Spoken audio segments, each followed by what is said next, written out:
Hola, sea bienvenido nuevamente al canal educativo donde siempre se aprende y como usted sabe hemos venido realizando un grupo de programas especiales a propósito del sistema de control interno en nuestro país. En la emisión anterior nos acercamos a la gestión y prevención de riesgos como uno de los componentes de ese sistema y hoy, como adelantábamos, estaremos hablando sobre actividades de control.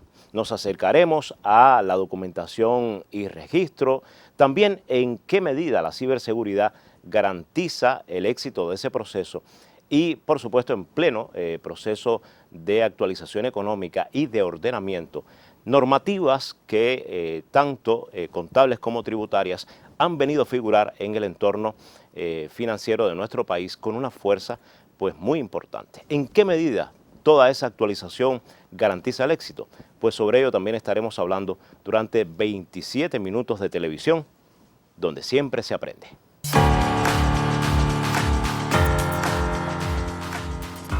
René Rosell Torres es Contralor Asesor de la Contraloría General de la República y es el primer invitado de esta jornada para acercarnos a actividades de control, otro, reitero, de los componentes del sistema de control interno. Bienvenido, René. Yo creo que la primera pregunta podría ser esa. ¿Qué se entiende por actividades de control? ¿Cómo se establecen? ¿En qué consisten? ¿Cuál es su contenido, su cometido? Correcto. En este... Bueno, un saludo a todos los televidentes.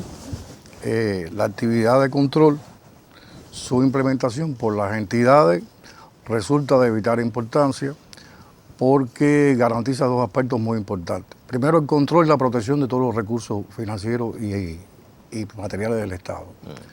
Y segundo, tributa a los análisis de eficiencia económica de los órganos colegiados de dirección y de las asambleas de trabajadores para la toma de decisiones para un mejoramiento continuo de cada una de las entidades. Establece este componente la política, las disposiciones jurídicas, los procedimientos de control que garantizan el cumplimiento de la eficacia, de la calidad de los procesos, la seguridad razonable, o sea, verifica el cumplimiento de esto y de las disposiciones jurídicas que están normadas para la entidad en cuestión. Hay ejemplos, podríamos graficar, podríamos entender a partir de sus palabras algunos elementos, pero hay otros que se nos quedan en el campo de la técnica, o sea, en el campo técnico de conceptos que ustedes manejan, pero si tuviéramos que aterrizarlo a un público medio para que lo entienda mejor. Sí, como no, este componente, el control de los recursos, están dados no solamente en los materiales, también en los financieros y los humanos de cada una de las entidades. Se da un seguimiento constante para garantizar la fiabilidad y trazabilidad y seguridad de todos estos procesos. Se aplican a todas las operaciones de todo tipo con el objetivo de que lograr la eficiencia en la información financiera de las entidades y en el cumplimiento de las disposiciones jurídicas que se establece como parte del propio proceso. Este componente está acompañado de 6 normas, que ninguna es superior a la otra, todas están concatenadas, son transversales y ayudan a que la seguridad de la implementación del componente y a la protección, bueno, como ya expliqué, de todos los recursos. ¿Hay alguna norma que usted quisiera destacar? Sí, yo creo que hay una fundamental que es la documentación y registro de las transacciones y hechos. Esta norma me explica que todos los hechos económicos deben estar en soporte documental. Este soporte documental debe ser fiable, debe tener trazabilidad, sobre todo para definir en un momento oportuno la responsabilidad del hecho y debe estar en soporte de papel o digital. En cualquiera de los dos es legítimo, es válido. Es legítimo. Y es auditable además, comprobable. Eso permite a los auditores y a la propia entidad, ¿no? Eso me recuerda la anécdota que hace Álvaro de la Iglesia en Tradiciones Completas, donde habla del haitiano y la crisis de la peste, papelito jala lengua. ¿Cómo no? O sea, hay elementos que forman parte de nuestra idiosincrasia y de nuestra cotidianidad que pasan porque no quede en palabras que se lleva el viento. Correcto. Si buscamos gestión económica o validar determinados aspectos que pasan por el control. ¿Las actividades también de este tipo, el conocimiento de las normas, asegura el éxito o hay que tener un ojo muy avispado para darse cuenta de que es imprescindible? imprescindible? Todas las transacciones y los hechos económicos deben estar soportados documentalmente porque eso posibilita determinar la fiabilidad y trazabilidad de cada uno de los procesos. Cada registro contable tiene que estar sustentado documentalmente o digitalmente con el hecho que lo provocó y se realiza en el momento que se produce el mismo. O sea, cuando los contadores vamos a registrar los hechos, ellos deben tener un soporte que avale el registro hecho económicamente y que además sea oportuno.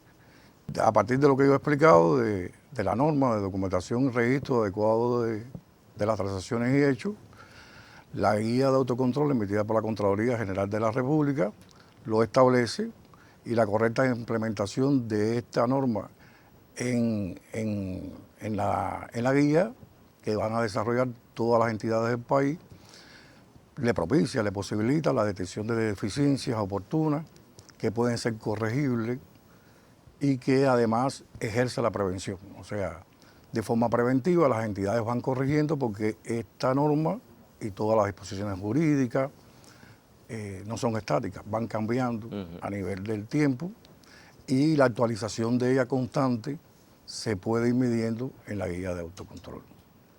Un ejemplo que hemos traído es el control de los inventarios de dos tipos de almacenes, uno que tiene que ver con un almacén de circulación, o sea, empresas que compran mercancías para vender, y otro es el propio almacén de insumos de la propia entidad, para el uso del consumo interno del propio empresa, de la propia empresa. En los dos están expuestos todos los documentos y todo el movimiento de control que se debe ejercer en el control de inventario. Estoy hablando de facturas, informes de recepción, tarjeta adhesiva, y submayor que pueden propiciar y que están asociados al control de los recursos de inventario. En estos dos almacenes que te estamos poniendo como ejemplo, hay que destacar que en la parte de la documentación se debe llenar todos los documentos de uso, todos los escaques de uso obligatorio para cada uno de los documentos, porque eso permite determinar la trazabilidad y la responsabilidad de quien lo emitió o lo recibió, los recursos, y además avala el registro contable en cada una de las operaciones de control del almacén. Sí, muchas gracias René. Y por supuesto que además de ese formato tradicional al cual él hacía referencia, también existe otro que es el digital, cada vez más presente en nuestras sociedades contemporáneas. A la ciberseguridad estaremos dedicándole unos minutos también dentro de este capítulo de actividades de control, dentro del componente que forma parte del sistema de control interno. Acompáñanos, donde siempre se aprende.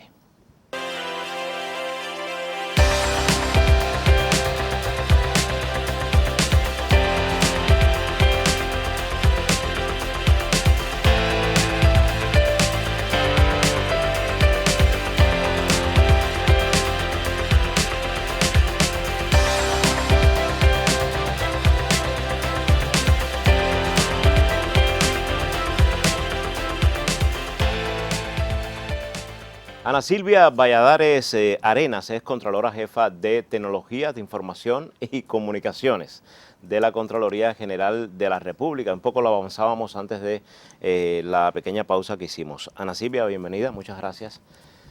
La ciberseguridad ahora tiene, digamos que, un elemento además de ser necesario en materia de control de esa información, también de soberanía, por qué no decirlo de esa manera, ¿verdad? Sí, cómo no. Saludos para todos los televidentes. El concepto de ciberseguridad está claramente definido en el decreto 360 del Consejo de Ministros del año 2019, donde se establece precisamente la seguridad de las tecnologías de la información y la defensa del ciberespacio nacional. No debe asustarnos la terminología, realmente está muy claro, se permite su definición y su ejecución, su diseño y su ejecución. Y realmente sí quería aclarar que no es para los informáticos, Es para todos los entes de la organización, todas las personas, jefes, funcionarios, todos los trabajadores, pero además es para todos los ciudadanos también. Que tengan la capacidad o la obligación o el deber de introducir determinado nivel de información en un contexto digital. Eso sí es un requisito. Y cumplir sobre todo, conocer los riesgos. Exacto. Conocer los riesgos a lo que están sometidas las tecnologías y la información que se procesa a través de ellas. ¿Cómo tributa la ciberseguridad al éxito de este proceso del que estamos hablando? Bueno, primero que todo, debe estar establecido en cualquier entidad un sistema de gestión de la seguridad informática, que no es un sistema independiente, forma parte del sistema de control interno y además está integrado a todos los sistemas de gestión de la organización. ¿Por qué? Bueno, porque se informatizan los procesos, actividades y operaciones de la organización. Y existe la resolución 129 del ministro de Comunicaciones, también puesta en vigor en el año 2019, que establece la metodología para diseñar este sistema, que además para su diseño se debe constituir un grupo multidisciplinario que lo tienen que formar no solamente informáticos y especialistas en protección a la información, sino jefes y determinados funcionarios a todos los niveles que realmente sean los gestores de estas informaciones que se soportan sobre las tecnologías y además tengan responsabilidad con su protección y su seguridad. Esa protección tiene que ver solamente con la salvaguarda, quiero decir, crear copias de seguridad, tener, digamos que elementos tecnológicos que permitan que eso sea duradero para que pueda ser auditable en el tiempo, o sencillamente depende de que vaya a haber algún tipo de anomalía que genere una distorsión en ese tránsito de la información. La seguridad tiene que estar presente en todo el proceso. O sea, desde los lugares donde están hospedadas las aplicaciones hasta la trazabilidad que se genera a partir de todos los procesos que ocurren en la organización y repito que están sustentados sobre las tecnologías, ¿no? Incluyendo un correo electrónico convencional. Perfectamente, todas las trazas de los correos electrónicos, de la navegación, todo eso se guarda en el servidor, además está establecido en el marco normativo del país, que debe ser así. Entonces, precisamente este diseño de ese sistema, por eso tiene que ser, además tiene que haber un alto compromiso de la dirección de la entidad con la seguridad informática, con la protección a la información y además en este proceso todas las políticas de seguridad informática que se aprueben deben estar debidamente colegiadas con el máximo órgano de dirección. Generalmente es el Consejo de Dirección, pero bueno, no todas las entidades reciben el mismo nombre. Y precisamente uno de los elementos que se deriva del diseño de este sistema es el plan de seguridad informática. O sea, hay que analizar los riesgos que forman parte además del plan de prevención de riesgo de la organización. En este diseño, repito, participan no solamente los informáticos y los controles entonces que se ejercen. O sea, hay una norma que controla las tecnologías de la información y las comunicaciones porque los controles que se ejercen a estas tecnologías lo que buscan es supervisar que se cumplen estas políticas aprobadas, que no se detecten estas violaciones de la seguridad, pero además no solamente todas las violaciones no son con algún sentido, sino que el propio sistema tiene que estar en una mejora continua, esos riesgos hay que gestionarlos, y no solamente en el sentido negativo, también hay riesgos que son oportunidades que tiene la organización, que debe aprovechar para maximizar precisamente el beneficio con mayor seguridad, con mayores protección a la información, porque uno de los recursos más importantes que tiene una organización es esa información oficial, que no estamos hablando solamente de la información clasificada, estamos hablando de toda la información de la organización. Incluyendo la pública que aparece en redes sociales como Facebook, Instagram. Por supuesto, por eso es que en los portales institucionales se debe, ¿dónde se debe buscar la información oficial sobre un tema en específico? Bueno, en el portal institucional del responsable de publicarla, de mantenerla con calidad. En las redes sociales circula mucha información que precisamente nos puede desinformar o puede tener un sentido incorrecto y precisamente no solamente con mala intención, sino que esté desvirtuada, esté totalmente fuera de lo que debe ser. ¿Cómo se puede combatir, y esto es un criterio personal que no hemos pactado ni siquiera en el trabajo de mesa, cómo se puede combatir a los hackers que pueden en algún momento atentar contra la seguridad de los sistemas informáticos? Bueno, precisamente desde los sistemas contables financieros, hoy existe una norma para certificar estos sistemas. Y precisamente refiriéndome al compañero que me precedió, los sistemas contables financieros precisamente tienen ese proceso muy riguroso donde se busca que todo quede debidamente, la trazabilidad de todos los procesos. Y una de las cosas muy importantes que queríamos referirnos y que se detecta muchas veces en las acciones de control es el tema de las contraseñas de los usuarios. O sea, no basta que un sistema esté certificado por el Ministerio de Comunicaciones como que es un sistema seguro, que cumple con la norma contable, con todas las regulaciones establecidas, sino además que los usuarios tienen que ser capaces de tener su contraseña para ellos. O sea, nadie tiene que usar la contraseña ni el usuario de otra persona. Él es responsable porque además en la trazabilidad del sistema, cuando se investiga cualquier operación, usted va a aparecer como el responsable de lo bueno o lo malo que ocurrió. Claro. Por tanto, además, cuando se detecta cualquier desviación, la persona se pueden establecer las responsabilidades, porque este sistema también exige establecer las responsabilidades de todos los miembros de la organización, inclusive la separación de funciones, porque es importante la contrapartida. En un sistema contable financiero una persona no puede tener todos los roles para hacer de todo en el sistema, hay que garantizar la contrapartida de los procesos contables para asegurar la calidad del proceso. O sea, no es suficiente tener el sistema.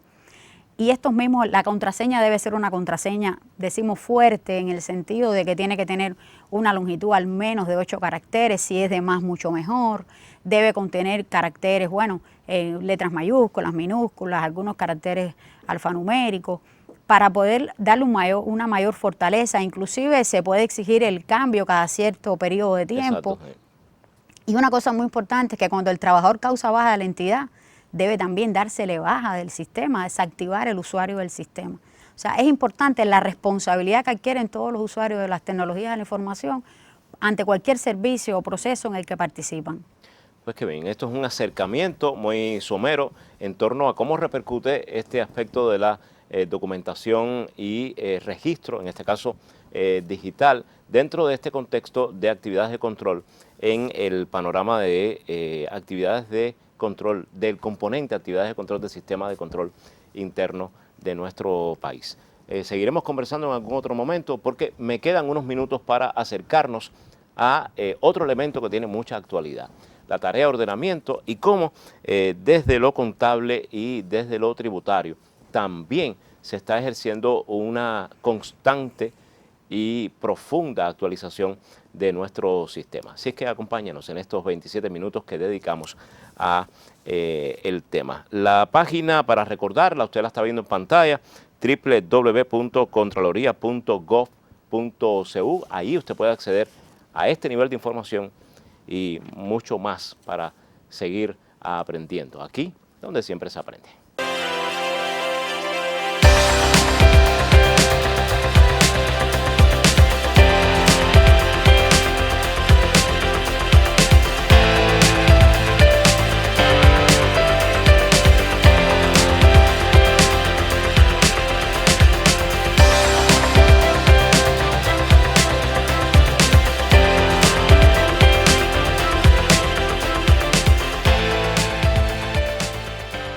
Y lo decía, la tarea de ordenamiento en nuestro país ha derivado en un grupo importante de normas jurídicas que no solamente redundarán en nuestro desarrollo, sino que también imponen de nuevas rutinas productivas y de ejecución de la empresa estatal socialista. Y dentro del contexto de las actividades de control que estos programas especiales propicia a la Contraloría General de la República, hay un elemento importante que pasa también por lo tributario y lo contable que les impone estar en constante actualización y perfeccionamiento. Por eso, ahora voy a recibir a Yaili García Poma, directora de Política de Ingresos del Ministerio de Finanzas y Precios. Yaili, bienvenida.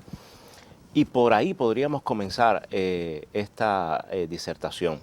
La tarea de ordenamiento ha generado un grupo no pequeño de normativas. ¿Cómo se puede actualizar, además en tiempos récord, para que tenga efectividad? Sí, buenas a todos los televidentes que nos acompañan en este espacio.